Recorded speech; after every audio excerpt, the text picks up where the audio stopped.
Hello everyone and welcome to this week's episode of The Green Room. In The Green Room, I get to unpack all those great stories and anecdotes and the business lessons I learn in talking to business owners just like you every single day. So sit back, relax, buckle up and enjoy this week's episode of The Green Room podcast.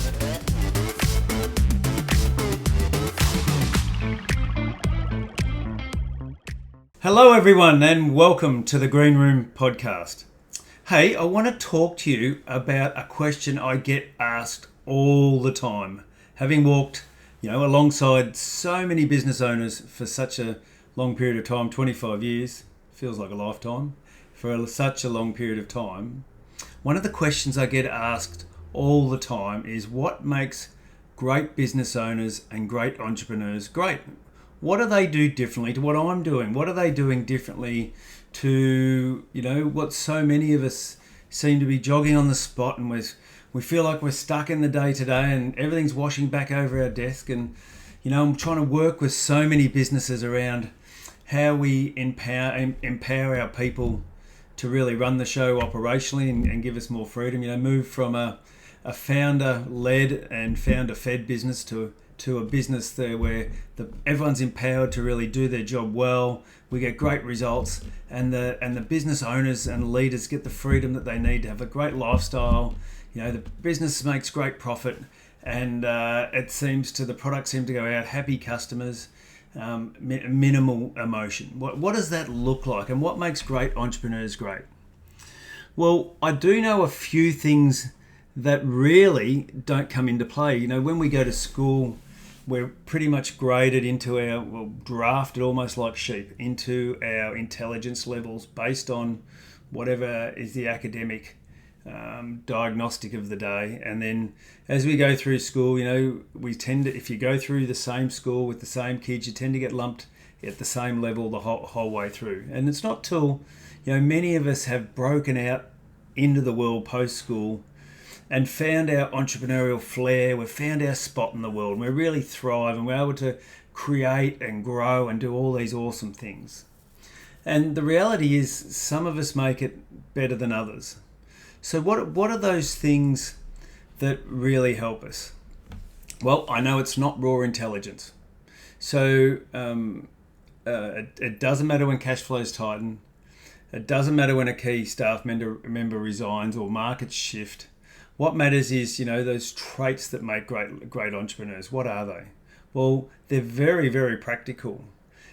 People are able to learn. They're curious about how they get better. So most of my entrepreneurs would be quite curious about how they create continuous improvement in their businesses. They're very coachable and they love to learn. They find things that work and they are able to repeat them in their business. I've sat at the kitchen table with founders who are exhausted and quietly questioning themselves. And I've worked with operators who don't have the biggest balance sheet, the cleanest systems, or the loudest voices, who still went on to build extraordinary businesses. So you don't have to be that classic extrovert. You think of Bill Gates, he's an absolute introvert, one of the biggest businesses in the world. But what separated those who have broken through and those who have burned out wasn't luck or education. It was a pattern of behaviour that they could keep returning to, especially when the business is under pressure.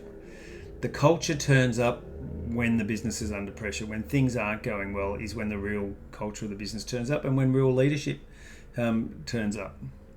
So there was a book by a guy called Walker Deeble and called Buy Then Build. And I really enjoyed that book, by the way. Good book. And he said, above all, strategic thinking, persistence, assertiveness, being achievement-orientated, optimistic, and thick-skinned are attributes most shared by successful entrepreneurs. And when you tick through that list, strategic thinking, yep, they've got a bigger game to play. They're persistent, and I can absolutely attest to that one. They stick it, they pound the rock and pound the rock until eventually it cracks. They're assertive, so they know what they want. They're achievement orientated, so the challenge of running a business really lights them up. They're optimistic and quite often far too optimistic than they should be. And the thick skin. Now that one there is a bit challenging. I see plenty of entrepreneurs that have been successful that haven't had that attribute, but they're able to work a way around that. So none of that is intelligence. It's not motivational fluff. It's based on real data and case studies around entrepreneurs that have succeeded. And it mirrors exactly what I've seen in the Australian SME market for ages. And a great example in the Australian market is Melanie Perkins. Melanie Perkins, you may or may not know the name. Quite often when I talk to people about Melanie Perkins, they don't know who she is. So who is she? Well, she came up with an idea and got rejected time after time from investors, banged on doors for years. And her strategic advantage, her superpower, wasn't raw talent, even though she was quite talented. She was in the University of Western Australia as a student. It was strategic clarity. She knew exactly what she was trying to do. She knew that in working with software and graphic design and these sort of things, there was a lot of friction and a lot of challenges around doing that, and it didn't really work for small businesses. So I think most of you will know what she went on to create and do, and that was Canva. So she's a really great Australian success story of someone who was absolutely pounding the rock, got rejection after rejection, but then went on to make the most extraordinary product that the world really needed. But those poor investors that walked away from her, clearly they're the ones who missed out. Another great example of entrepreneurial spirit was a bloke called James Dyson. You will know his vacuum cleaners. So before he built the Dyson vacuum cleaners, and of course there's a whole range of Dyson products now, it's well documented that he actually had 5,000 failed prototypes. 5,000 vacuum cleaners that didn't work before he relentlessly went on to create the Dyson vacuum cleaner. So, he didn't just push through failure, he learned his way through it. So every iteration of that vacuum cleaner, he learned something. And that, that's the classic R&D process, isn't it? Whereby you create a hypothesis, you think something will work. And entrepreneurs do this. We think something will work, we have an idea. It might have come to you on your walk, we might have come to you in the shower, who knows, but you've got this idea. So you create a hypothesis that if I do this, that will happen. And this is the classic R&D model. Then we go to work around designing an experiment, around seeing whether it will or it won't work. We create conditions where we will learn from that experiment, and then we take those learnings, iterate it into the next version, and we go again until we finally have something. And that was James Dyson's model around 5,000 failed vacuum cleaners. And interestingly, in Deeble Walker's book, Buy Then Build, his central argument is this: the great entrepreneurs are not extraordinary people, they are disciplined people.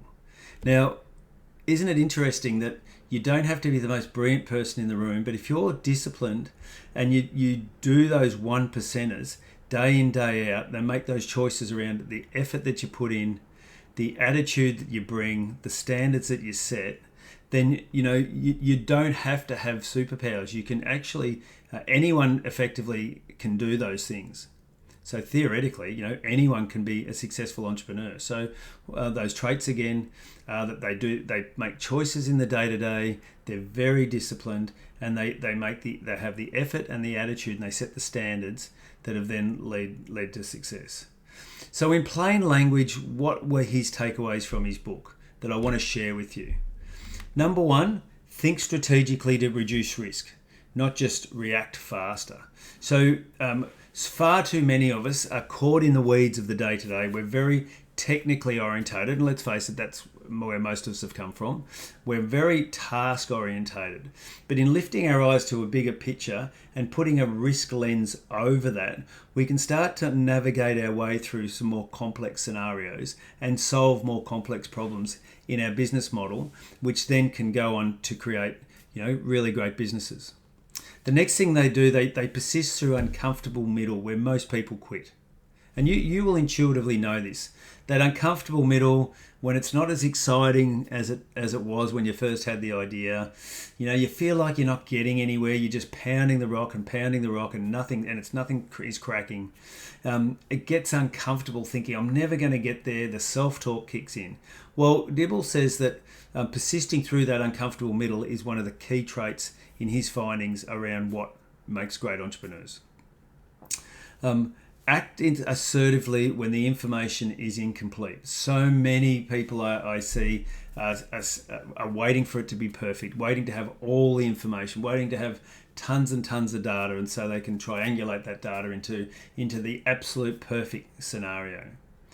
But entrepreneurs, they think quicker than that. They move quicker than that. Great business owners get the data they need to make a decision, and they balance that against the perfection of the decision and the risk involved against the speed of moving quickly and continuing to make progress, continuing to sustain momentum. And this is one of his findings. Dibble's findings was that great entrepreneurs act assertively when information is complete.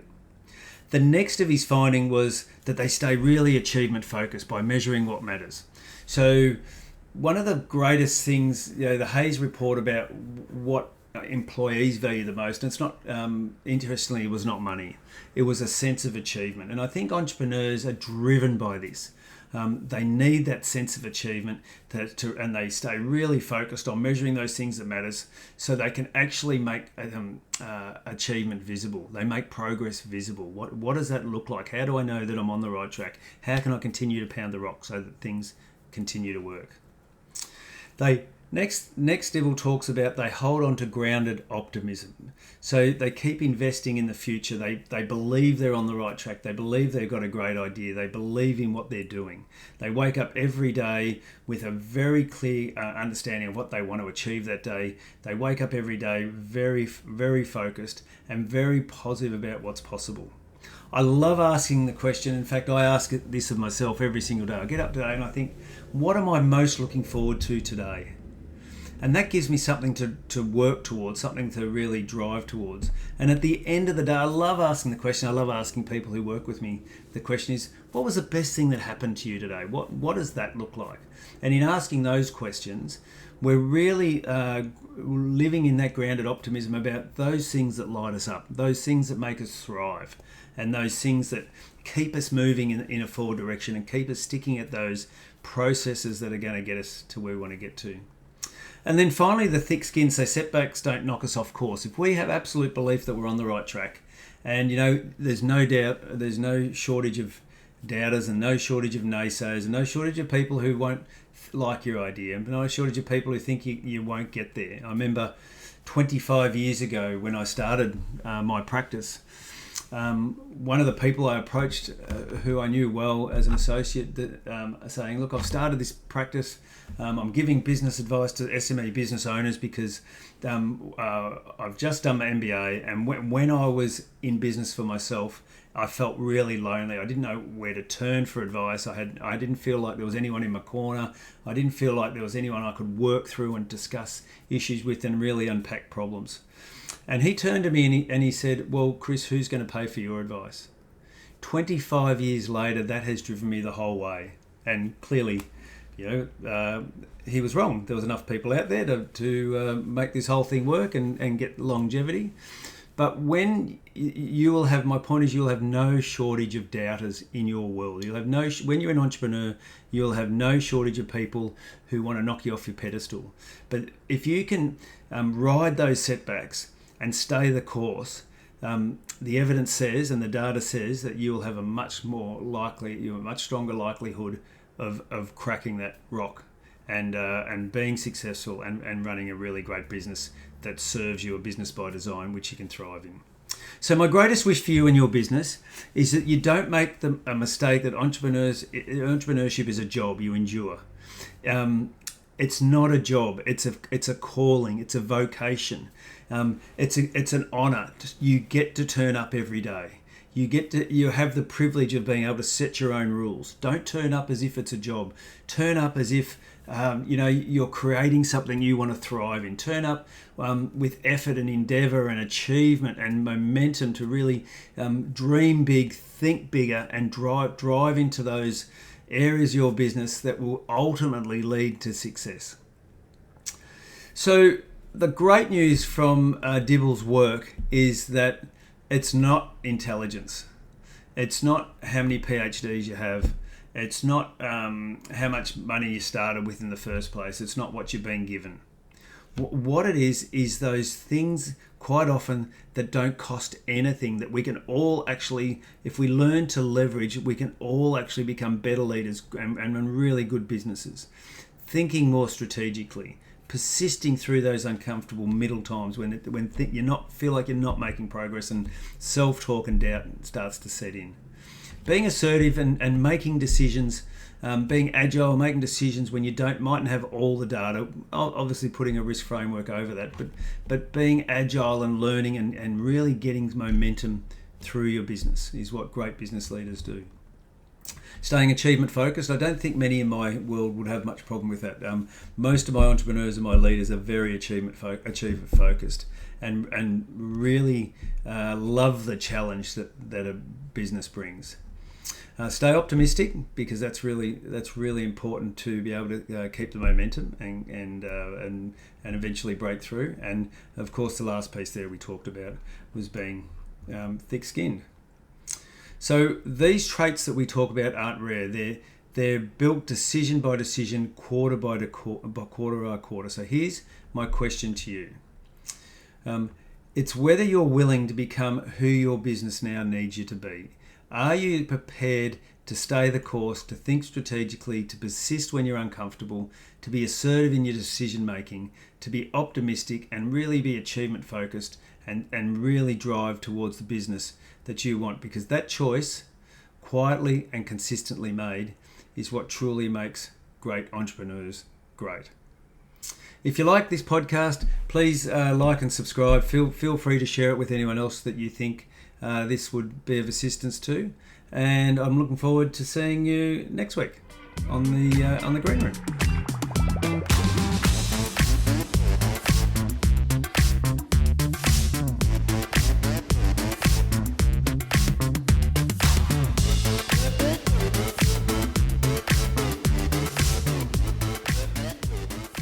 If you like this episode of the Green Room podcast, I invite you to jump on my website, chrisgreen.au, and check out other episodes. Also, I have a fortnightly newsletter and videos. So jump on board and check it out.